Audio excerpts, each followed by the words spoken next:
মাগো তোমার এই গোপাল এমন দুষ্টু তো, আমার ঘরে ননি চুরি করে খেয়ে এসেছে, ভালো কথা খায় খাক, সেটা আমি দুঃখ করছি না।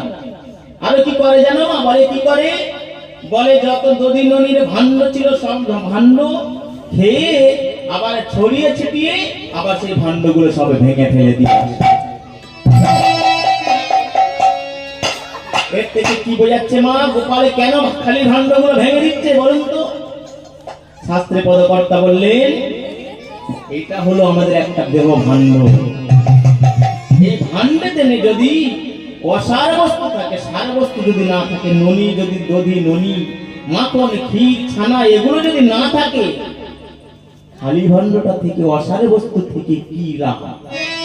এই ভাণ্ড থাকার থেকে ভেঙে দেওয়া ভালোই। ক্ষীর সরমণি বলতে কি বোঝায়?